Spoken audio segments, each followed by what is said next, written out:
Safu safu safu safu safu sera. Safu safu safu safu safu sera. Safu safu safu safu safu sera. Safu safu safu safu safu sera. Safu sera. Safu sera. Safu sera. Safu sera. Safu.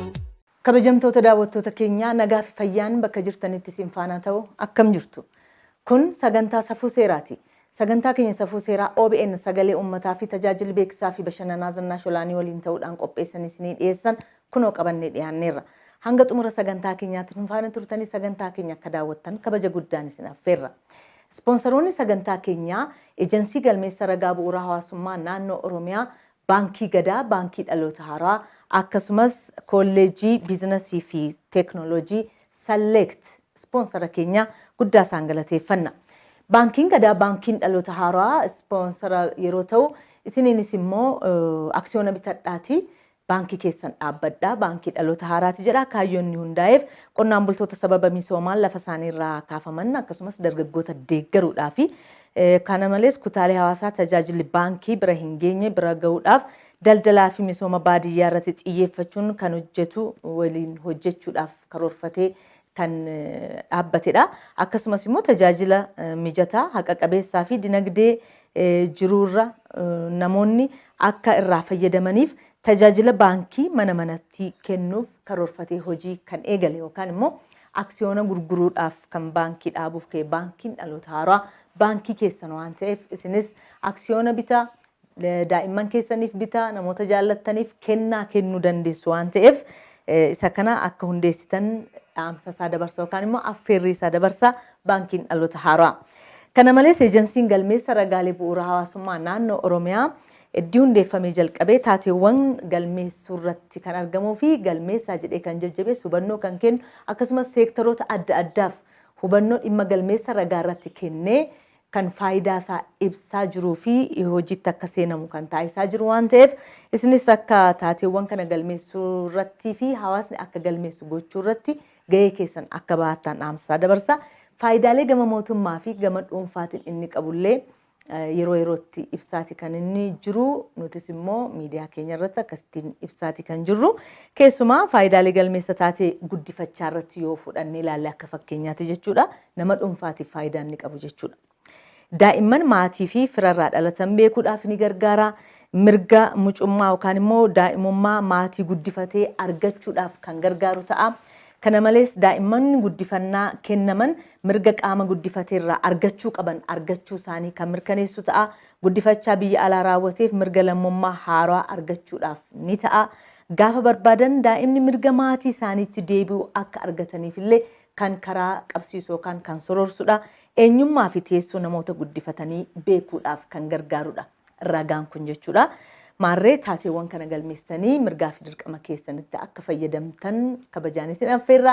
Ispoonsaroota keenya guddaa galateeffannaa. Amma torban darbee gaazexeessaa Kaasaawun Fayisaa biyya Kanaadaa waggaa 18 ol jiraate dhimma olaantummaa seeraa biyya kana keessatti namoonni baay'een kaasanii haasa'anii fi alseerummaan hammaachaa jira jedhamee namni komataa jiru. Kanaaf mee biyya sanatti maal fakkaata?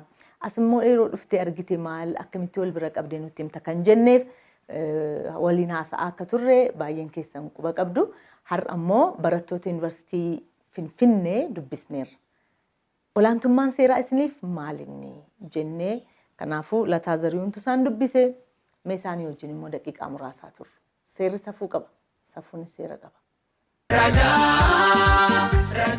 Ejensiin galmeessa ragaa bu'uuraa hawaasummaa naannoo Oromiyaa taateewwan dhalootaa gaa'ela hiikkaa gaa'elaa guddifachaa fi du'a galmeessa. Taateewwan bu'uura hawaasummaa bu'uura jiruu fi jireenya dhala namaati. Taateewwan galmeessisuun tajaajila bulchiinsaaf haqaaf istaatistiksiif oola. Eeyyee nama dhuunfaaf ammoo mirga lammummaaf daa'imman maatii fi firarraa dhalatan beekuuf gaa'ela umurii malee ittisuuf mirga dhaaltummaa mirkaneessuuf paaspoortiif eeyyama konkolaachisummaaf akkaawuntii baankii banachuuf inshuraansiif fuulduraaf kan gaafatamu waan ta'eef gamanumaa qophaa'uun gamnummaadha. Taateewwan galmeessisuuf fagoo utuu hin deemin manaajira ganda keessanii yookaan qondaala galmee kabajaa bira dhaquudhaan galmeessisaa waraqaa ragaas fudhadhaa. Dhaloota guyyaa 90 keessatti gaa'ela, hiikkaa gaa'elaa, guddifachaa fi du'ammoo guyyoottan 30 keessatti galmeessisaa. Taateewwan galmeessisuun mirga qofaa osoo hin taane dirqama seeraa qaba. Ragaa qulqulluu qabaachuun qaroomina.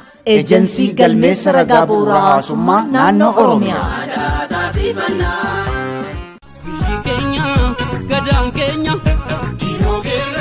Gadaan quufaa gabbina. Baankiin gadaa immoo daandii guddinaaf dagaaginaati. Baankii gadaa baankii dhaloota haaraa finnee dhufne. Aga dhagaa jettanii. Baankiin gadaa sirna gadaa bu'uura godhatee uummata hundaaf aksiyoona gurguraa jira. Ammuma. Har'uma. Aksiyoona bitadhaa hundeessaa baankii seena qabeessa kanaa ta'a. Baankii gadaa. Dhuunfaan waldaa fi dhaabbataan bitachuu dandeessu. Aksiyoonni xiqqaan 20. Qarshiidhaan immoo 20,000. Aksiyoonni guddaan immoo 100,000. Qarshiidhaan miliyoona 100. Aksiyoona mallattaa'e keessaa 1/4 kaffaluun hundeessaa ta'a. Baankii gadaa. Baankii dhaloota haaraa. Aksiyoona baankii hojii gamtaa Oromiyaa, baankii intarnaashinaallii Oromiyaa, baankii Awaashii fi baankii daldalaa Itoophiyaa dameelee hundatti argattu. Baankii gadaa. Aksiyoona baankii gadaa bitachuun gadaa ijaaruu beeksisuu fi labsuudha. Baankii gadaa baankii dhaloota haaraa.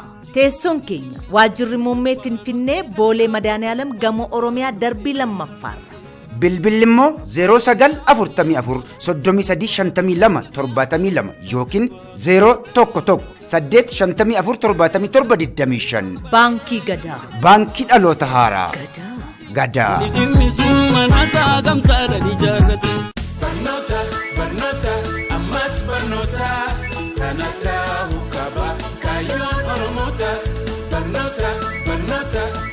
Baga gammaddan baga gammadan kolleejjiin biizinasii fi teekinooloojii Salleet sagantaa maastarsiin akka barsiisu gosawwan barnootaa adda addaan eeyyama guutuu yookaan beekamtii guutuu argate. Sagantaa maastarsii Master of Business Administration, Accounting fi Finance, Project Management.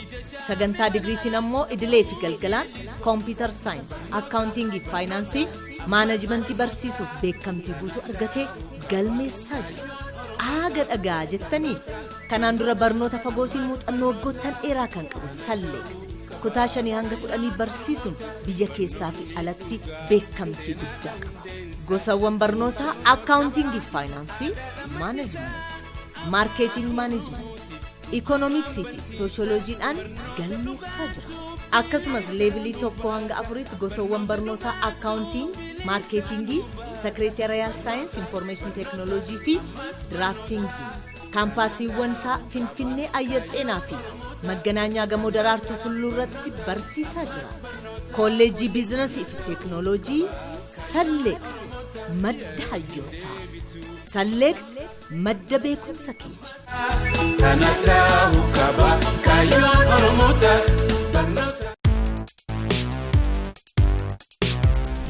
Maqaan koo Taamiraat Geetaneen jedhama. Ani maqaan koo Taarikoo Habteen jedhama. Maqaan koo Kennisaa Kaasawuun jedhama. Maqaan koo Keebeektaa Akkaleen jedhama. Maqaan koo Qannootaa Murunaan jedhani.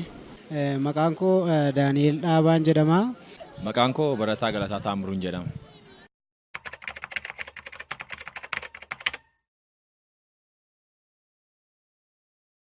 Olaantummaa seeraa jechuun biyya tokko keessatti haala walitti bu'iinsa garee namoota yookaas immoo biyya tokko gidduutti gaafa walitti bu'u qaamni biyya eegu jedhamee yaadame tokko bakka sanatti argame bakka walitti bu'iinsi argame sanatti immideetii bakka sanatti argame walitti bu'iinsa namoota kana gidduu jiru kana tasgabbeessuu akka jechuuti olaantummaa seeraa jechuun. Olaantummaa seeraa jechuun anaaf namni aangoodhaan barumsaan istaatasiisaatiin utuu waliin caalin gaafa wal qixxee seeraa gadi ta'e buluu danda'u seeraan gaafatamuu gaafa danda'u fi seeraa jalatti buluu gaafa danda'u yaadan. Seerri hunduma caalaa yoo jiraate olaantummaa seeraati jedhee yaadaan. Olaantummaa seeraa jechuun seerri tokko kan barreeffame seerri tokko kan biyya tokko keessatti katabame yoo guutummaan guutuutti seerri kun eegame guutummaan guutuutti seerri kun yoo galma ga'ee olaantummaa seeraa biyya kana keessa jira jechuun ni dandeenya.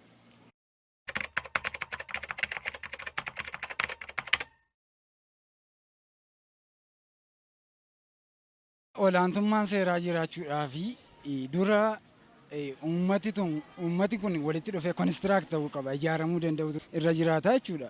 Uummanni kun ijaaramsi cimaa yoo jiraate walitti bu'iinsi yaadaa amma kana mul'achuu dhiisuu danda'a. Olaantummaan seeraa biyya kana keessatti kan inni kabajamu uummanni tokkummaa'ee jaalala yoo qabaate, fakkeenyaaf Oromoon tokko ta'ee Oromoo irratti yoo ka'u dhiisee Oromoon tokkummaa'ee jaalala yoo qabaate biyya kana keessatti olaantummaan seeraallee ni dhufa. Darbee sabni biraatiif sabni biraa yoo walii galee sabaaf sablammiidhaan wal qooduu dhiisee sabni tokko jaalala yoo qabaate, nageenya yoo qabaate sabaaf sablammii keessatti illee nageenyi biyya kanaa tasgabbaa'uu ni danda'a jedhee yaada.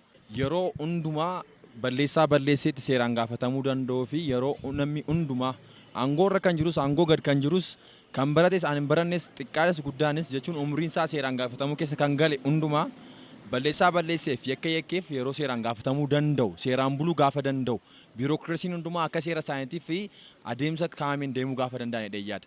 Olaantummaan seeraa kabajameera kan nuun jennu immoo mirgi lammiilee hundumaa bifa wal qixa ta'een yoo ilaalamedha. Wal dandeettii wal kabajuu yoo jiraatedha lammiilee biyya kana gidduutti jechuudha.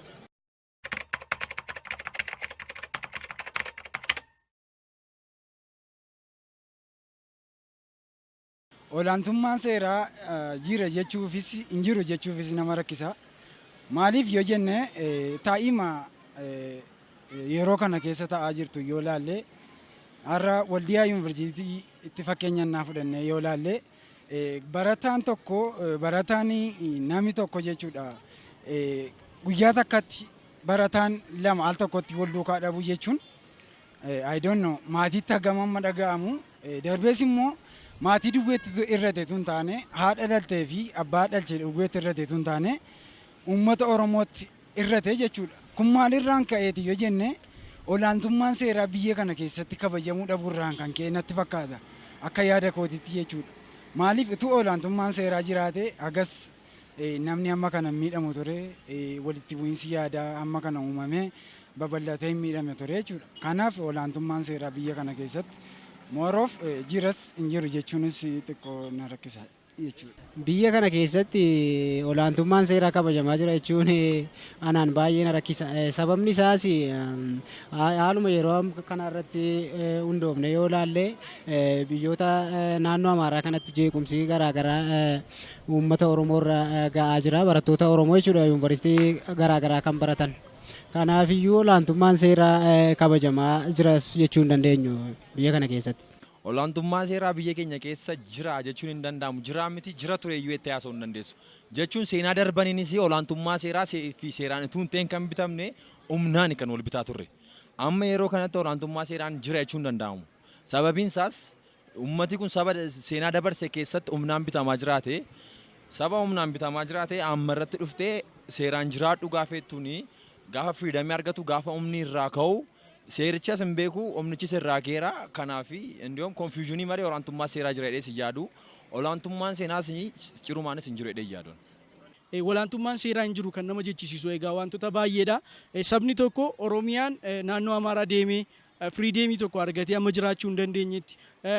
Namni Amaaraa sabaan ta'e tokko immoo Oromiyaa keessa dhufee amma firiideemii walabummaa argatee jiraachuu hin dandeenye tokkotti biyya tokko keessa olaantummaan seeraa jira nama jechisiisu jechuudha.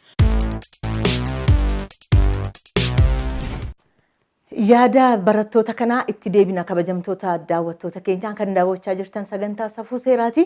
Gidduutti immoo beeksisa ispoonsara keenyaa isa tokko isiniif dhiyeessina. Ispoonsarri keenya inni kun kolleejjii biizinasii fi teekinooloojii Select hedduu hundeeffamee tureera. Biyya keessaa biyya alaatti barnoota fagoo ni kenna. Barnoota fagootiin gosawwan barnoota hedduudha kan inni kennu. Akkaawuntiingii, faayinaansii, maaneejmentii, maarkeeting maaneejmentii, ikoonomiksii fi sooshooloojiidhaan galmeessee barsiisaati kan inni jiru. Kana malees immoo barana haala addaan kan itti dabalamee fi beekamtii addaa kan ittiin argate sagantaa maastarsiitiin barsiisuudha. Select sagantaa maastarsiitiin kan inni barsiisu Master of Business Administration, Accounting, Finance, Project Management, sagantaa digriitiin immoo idilee fi galgalaan Computer Science, Accounting fi Finance, Management barsiisuudhaaf beekamtii guutuu argatee galmeessee barsiisaati kan inni jiru. Maarree Sellectitti barachuu jechuun beekumsa hedduu kuufachuu jechuudha. Select mana barnootaa keeti. Madda beekumsaa keeti.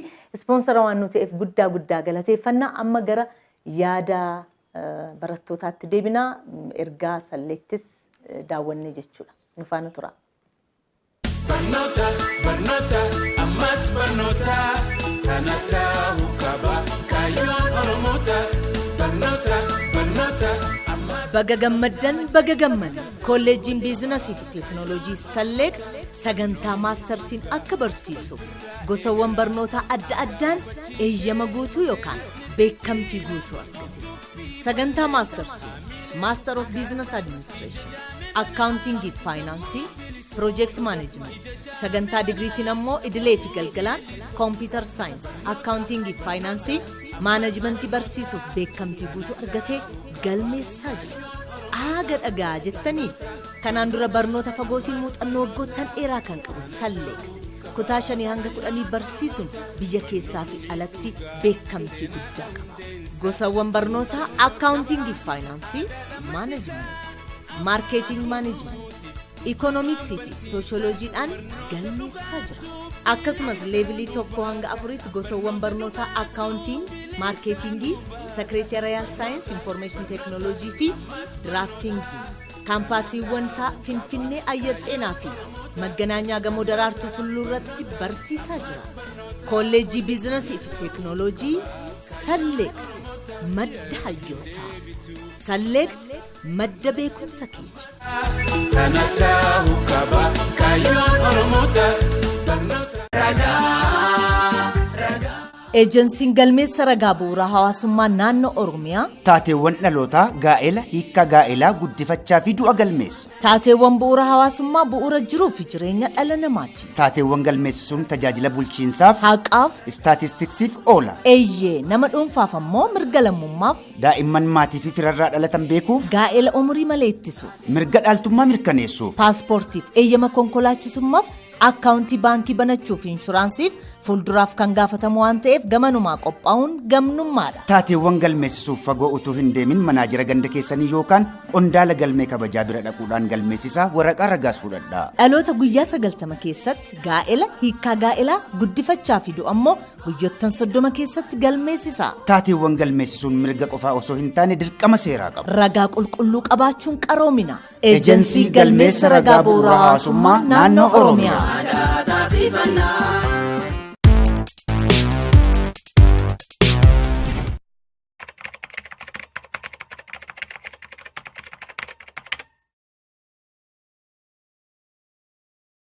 Irra caalaa olaantummaa seeraa kana kabachiisuudhaaf gahee olaanaa kan qabu mootummaadha. Aktuwaali beekamaadha jechuudha. Kana gochuu keessattis immoo uummannis immoo gahee guddaa qaba. Maaliif waldhageettiin qabu yoo ta'e namni tokko uummanni tokko waldhageetti yaadaa hin qabu yoo ta'e olaantummaan seeraa kabachiisuun xiqqoo hin ulfaata. Mootummaattis eenyuttis ulfaachuu danda'a amma waldhageettiin tokko hin jirru jechuudha. Kanaaf waldhaga'uun yaada walii tumsanii waldhaggeeffatanii yaada walii dhaggeeffachuun murteessaadha jechuudha iddoo kanatti. Olaantummaan seeraa kabajamuudhaaf mootummaanis gahee guddaa qaba. Akkasumallee uummannis dargaggoon keenyas gahee guddaa qaba. Mootummaan karaa isaatiin qaamota yakka hojjetan, qaamota badii hojjetan yoo gara seeraatti dhiyeessatee adabbii isaaniif madu yoo isaaniif hin kennate gama sanaan olaantummaan seeraa akka jiraatu hin taasisaa jechuudha. Gama uummataatiin yookaas gara qeerroo keenyaatiin immoo yoo ilaalle qeerroon keenya qaama badii hojjete saaxilee qaama seeraa wajjin walitti dhufee yoo jaroota sana dabarsee kenne olaantummaan seeraa biyya kana keessatti argamuu hin danda'a jedheen yaada.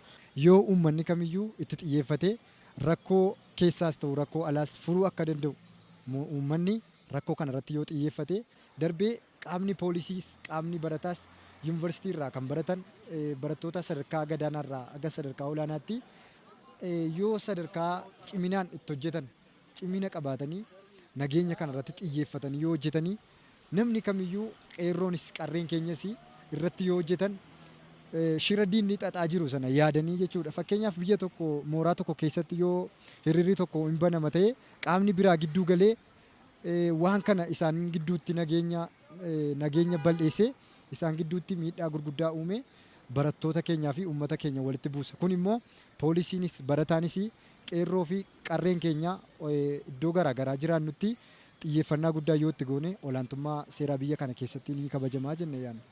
Olaantummaan seeraa akka kabajamuu fi gaheen uummataa akka uummataatti mirga isaa beekee obligeeshinii irra jirus beekee mirga isaa kabachiisee obligeeshinii isaas kabajee mirga akka isaa kabajamu barbaadus warra kaaniif kabajee jiraachuu qaba jedhee yaada.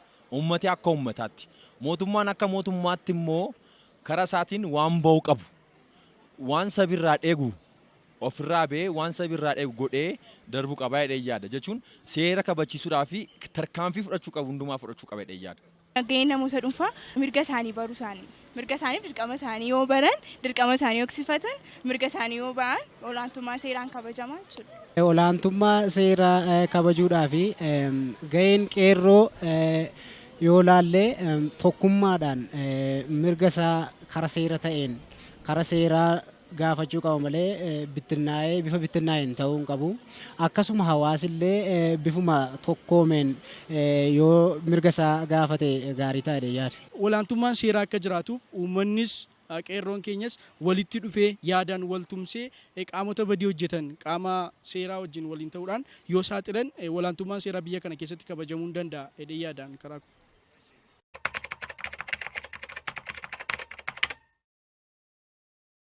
Barattoonni Oromoo yuunivarsiitiilee dhaabbilee barnoota olaanaa akkasumas kolleejjii garaagaraa keessa jiran sadarkaa gadii kaasee hanga sadarkaa oliitti jechuudha. Yaada amma taatee amma ta'aa jiru kana keessatti hirmaachuun dura miidhaasaa faayidaasaa baranii akka itti adeemanii jedha. Ulfaadha. Barattoota keenya naannolee adda addaa fi naannoo Oromiyaa keessa jiranii fi gabaabamatti dhaamuu barbaadu. Yeroo tokko diinni ajandaa wayii uume sana ammoo akka nuyi isaaf raawwannu barbaada. Qaama ittiin diinni ajandaa isaa raawwatu ta'uu akka hin qabnee fi wanti tokko gaafa ta'u hubannoodhaan keessa linnee wanti kun maaliif ta'ee qaama eenyuutiyyuu kana dudduuba jira jennee hubannee waan sana xiinxallee itti seenuu qabna malee akkasumaan hoyyii ilaallee girrigirrii uumamu tokko ilaallee otoo dafnee aarsaa hin barbaachisne hin kaffallu ta'e gaariidha. Naannoo biraa barattoota jiraniif naannoo Oromiyaatiin ala barattoota jiraniif dhaamuu barbaadu tokkummaa qabaadhaa tokkummaatiin wal wajjin deemaa waliin harcaasinaa wal dhaggeeffadhaa. Diinni egaa gaafa namni adda adda bahu qobaatti gaafa nama argu innumti fedha nama loluu hin qabaanellee fedha nama loluu godhateeti lubbuu namaa balleessa jechuudha. Kanaaf gaafa tokkummaatiin nun deemne immoo karaa diinaaf qaawwa hin taanu sababii taaneef tokkummaa qabaadhaa tokkummaan humnadhaa jaalala wal gidduu keessanitti eegaa wal dhaggeeffadhaa jechuu barbaada. Warra biyya keessa jiraniif immoo wanti hin dhaamuu barbaadu ajandaa sun eewu qabatee nutti dhiyaate maaliifidha jennee xiinxallee waa tokko adda baafannee otoo hirmaanneen jedha. Barattoota keenya naannolee adda addaatti gidirfamaa jiraniif immoo karaa dhuunfaa kootii wanti guddaa natti dhagahame gadda guddaadha kan natti dhagahame wanta dhala namaarra hin geenyedha kan barattoota keenyarra ga'aa jiru. Barattoonni keenya qullaa isaanii gidirfamaa jiru qullaa isaaniidha kan isaan bakkee keessatti du'aa jiran soora allaattii ta'aa jiranii. Kanallee qaamni mootummaa gidduu galee olaantummaa seeraatiin otoo furmaata barbaachisaa ijoollee keenyaaf laateen jedha. Galatooma. Dhaamsi ani qabu barattoonni mooraa garaagaraa jiraatanii barumsa isaanii irratti xiyyeeffachaa barnoonni xiyyeeffannaa mataa isaati qabsoo isa jalqabaati. Namni hin barannee gaaffii mirgaa gaafachuu hin danda'u. Namni hin barannee kamillee aadaa isaa safuu isaa eeggachuu hin danda'u. Biyya isaa keessatti illee kabajaa fi olaantummaa seeraa eeggachuu hin danda'u. Kanaaf barataan kamillee jalqaba irratti barumsa irratti yoo xiyyeeffate olaantummaa seeraati kabachiisaa. Dhaamsa koo keessallee isa guddaa fi isa cimaadha. Darbee uummanni sadarkaa kamittillee cimina akka qabaatu, nageenya akka qabaatu, jaalala akka qabaatu, tokkummaa akka qabaatu, beektota keenya dhaga'ee isaan duukaa akka hiriiru haala garaagaraatiin barnootaan faayamee qaroomee yoo hojjete dhaamsa koo isa guddaadha. haala yeroo kana irratti ilaalchisee kan hin dabarsu barattoota yuunivarsiitii adda addaa jiraniif. Akkuma Taaddasaan Birruu jedhee ture wanti biyya kana keessatti godhamuu malu barnoota qofadha. Yeroon jedhu wantoota jarri kun nurratti yaadanii akka nuuni hin baranneef gochuuf shira isaan xaxaa jiran kana isaan kana jalaa boof wanti nu gochuu qabnu barachuudha. Barachuun iddoo guddaa qaba. Barnoota keenya seeraan barannee xiyyeeffannaadhaan barattoonni iddoo garaagaraa jiraatan barnoota isaanii irratti xiyyeeffatanii boris kan nuyi mo'uu dandeenyu siyaasni nuyi ittiin mo'uu dandeenyu barnoota malee wanti biraan jiru. Kanaafuu barattoota keenyaaf kan hin dhaabu barnoota keenya dhiisuu dhiisnee barnoota keenya barachuudha irra guddeessa. Kanan dhaamaaf. Naannoo biraa Oromoo gadi ta'eef gaafa miidhan qomoon isaanii as akka jiru yaaduu qabu. Nuti kanaasitti isaan hin tuqnee namummaan gatii nu keessa jiruuf. Humanitiin xinnoon si keessa jirti taanaan lubbuun namaa si quuqxa. First of all, we are human beings. Nuyi uummata nama. Nama gadi taateef lubbuun namaa siif vaaluu qabaachuu qaba. Itti aansitee immoo kanatti yaaduu qabdu akka sabaattis akka naannoottis yoo ta'e naannoo keetii baay'atees xinnaatees nama tokkos taatu lama ergiteetta. Security isaaniitiif gaafa jedhamu security warra si bukkee jiranii eeguu qabda. Just responsiin jechuun waan achitti godhameef revenge fudhannu asitti just the same things the same shit hin fudhanna taana waan ga'eedha kan jedhu malee hundumaa waan qomoo isaa irratti iddoo biraatti dararama qomoo isaa irratti iddoo biraatti ta'aa jiru kana gochuu hin danda'a. Jechuun naannoo keenyattis ta'u warra kaanitti buudhiisuun dirqama keenya jechuun ijoollee keenya warra iddoo biraa jedhaniif jechuudha. Warri kaanis immoo kan hubatanii ijoollee isaanii warra nu bukkeeraniifis jechuuf isaaniif jedhanii ijoollee keenyaaf eeggannoo gochuu qabu. Jechuun Amaariffaan indaraasee isa jedhamu. Indaraasee ta'anii dhaabbachuu fi qabu. Kan kana arrafee garuu jalqaba hundumaa namummaan hin dursa. Just we are human being. ሰብአዊ ፍጥረት ነን። ለሰብአዊነታችን ቅድሚያ እንስጥ። Barattoota tole jedhanii jedhanii owwaatanii yaada dhimma olaantummaa seeraa irratti nuu kennan kanaaf guddadhaa jabaadhaa warra barattanii xumurtanii bor biyya keessaniif dhaloota gaarii taatan warra biyya bushitan taatan isinaa taasisu jennee eebbisna. Guddaa galateeffannaa akkasumas sponsoroota keenya Select mana barnootaa yookaan immoo kolleejjii biizinasii fi teekinooloojii Select baankii gadaa baankii dhaloota haaraa akkasumas eejensii galmeessa ragaa bu'uura hawaasummaa naannoo Oromiyaa sponsora keenya ta'an guddaa isaan galateeffanna. Namooti yaada nuu kennitan hedduudha. Yaadi keessan baay'eedha karaa FB ergituu karaa imeelii keenyaas kan ergitan akkasumas immoo erga gabaabaan kan nu barreessitan kan bilbilas nu bilbiltan baay'eetu jirtu. Keessumaa tarrafan yoo daawwachaa jirta ta'e yeroo hundumaa akka nu daawwatu waan quba qabuuf nu daawwachaa jirta ta'e dhiifama guddaa si gaafanna nuuf golchi jenna. Haala yeroo biyya keenya keessa tureen sagantaan safuu seeraa torban lamaan tokko addaan citee ture. Isa keessatti yaada keessii dhiyeessuu hin dandeenye torban darbes immoo akkasuma sa'aatiin nu hanqannaan dhiisneerra irra deddeebitee nu komachaa turte anattis bilbilaa turte waan ta'eef dhiifama si gaafanna jechuudha.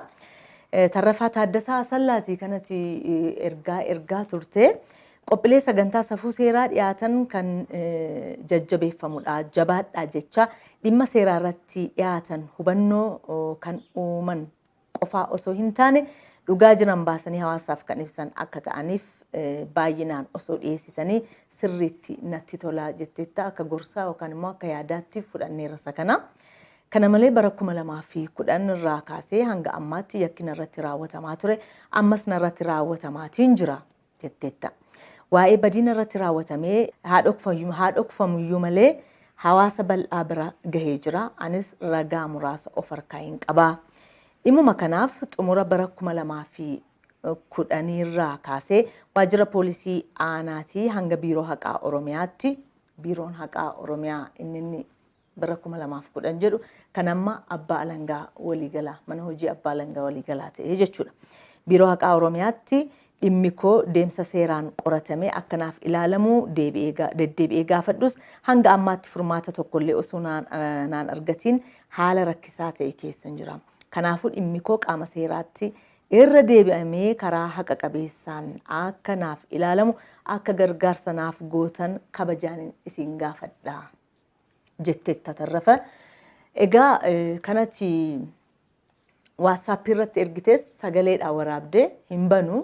Kanaafuu si dhaggeeffachuu hin dandeenye. Waan asirratti barreessite immoo miidhaan irra ga'eera. Kanaafuu irra deebi'amee naaf ilaalamu deddeebi'ee bakka adda addaa gaafadhee haqa dhabeeraadha kanatti jettu. Galmeen kee meerree? Maalinni maalir eessa jira galmeen kee? Dhimmi kee immoo maalinni? Dhimma maaliif hin himatamte moo hin himatte moo miidhaan akkamittiin sirra ga'ee? Dhimmi kee immoo maalinni ijoonsaa? Kan jedhu asirra hin jiru. Miidhamuma kee qofaatu barreessite malee. Kanaafuu yoo dandeesse waraabdee akkasumas immoo galmeen kee eessa akka jiru nutti himtee gaarii ta'a. Irra deebi'amee akkasii ilaalamuuf egaa akka irra deebi'amee hin ilaalama moo hin ilaalamu kan jedhu ogeessa seeraa gaafachuun nurra jiraata waan ta'eef isa kana hundumaaf odeeffannoo gahaa yookaan ragaa gahaa gabbiftee akka nu ergitu kabajaan si gaafanna. Waan nu ergiteef yookaan immoo waan yaada kee nu ibsiteef guddaa si galateeffanna. Walumaa galatti gaa sagantaan safuu seeraa har'aaf jennee qiqindeeffannee dhiyeeffannee kana mammaatti daawwachaa turtan fakkaata. Biyya keenya nagaa nuuf haa taasisu, barattoonni keenya nagaa ta'anii baratanii boru warra biyya bushannuuf haa ta'anii haadholiin keenya utuu mimmaan isaanii hin dhangala'in haa oolu. Biyya keenya keessatti lafeen namaatu hin cabin, dhiigi namaatu hin dhangala'in, biyyi nagaa taatee akka ooltu akka bultu nuuf haa taasisu. Kanarraaf jennee xumurreerraa nagaatti. Safuu seeraa, safuu seeraa, safuu safuu safuu safuu safuu seeraa, safuu safuu safuu safuu safuu seeraa, safuu safuu safuu safuu safuu seeraa, safuu safuu safuu safuu safuu seeraa, safuu seeraa, safuu seeraa.